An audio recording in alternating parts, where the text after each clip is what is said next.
Rappelle-toi aussi qu'il est compliqué de trouver seul la propre raison de sa rupture. Demande-toi aujourd'hui si tu connais la vraie raison de la rupture ou si tu as juste une excuse surfacique qu'on t'a servi sur un plateau d'argent et à laquelle tu as choisi de croire. Si jamais un copain vient te voir et te dit « c'est compliqué dans mon couple », parce que tu n'es pas dans le couple, parce que tu vois comment il fonctionne, tu sais exactement la raison. Et bizarrement, toi qui les vois qu'une fois par semaine pour aller dîner faire l'apéro, tu connaîtras mieux la raison de leur rupture que eux-mêmes qui sont dedans au quotidien.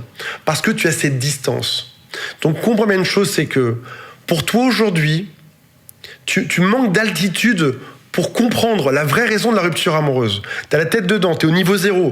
T'as, imaginons de l'herbe, un champ, t'as la tête dans l'herbe, là, t'arrives pas à voir le décor de ce qu'il y a autour. Il te manquerait de l'altitude.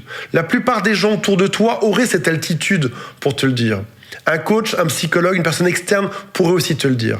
Mais c'est probablement le point le plus compliqué à trouver seul. On est dans un monde qui a des valeurs en déclin.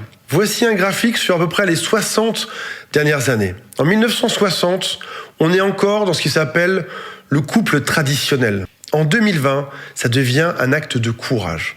Si tu ne me crois pas, va simplement sur n'importe quel réseau social. Ne culpabilise pas de partir. Tu le vires de ta life. Tout ce qui t'entoure te dit séparez-vous.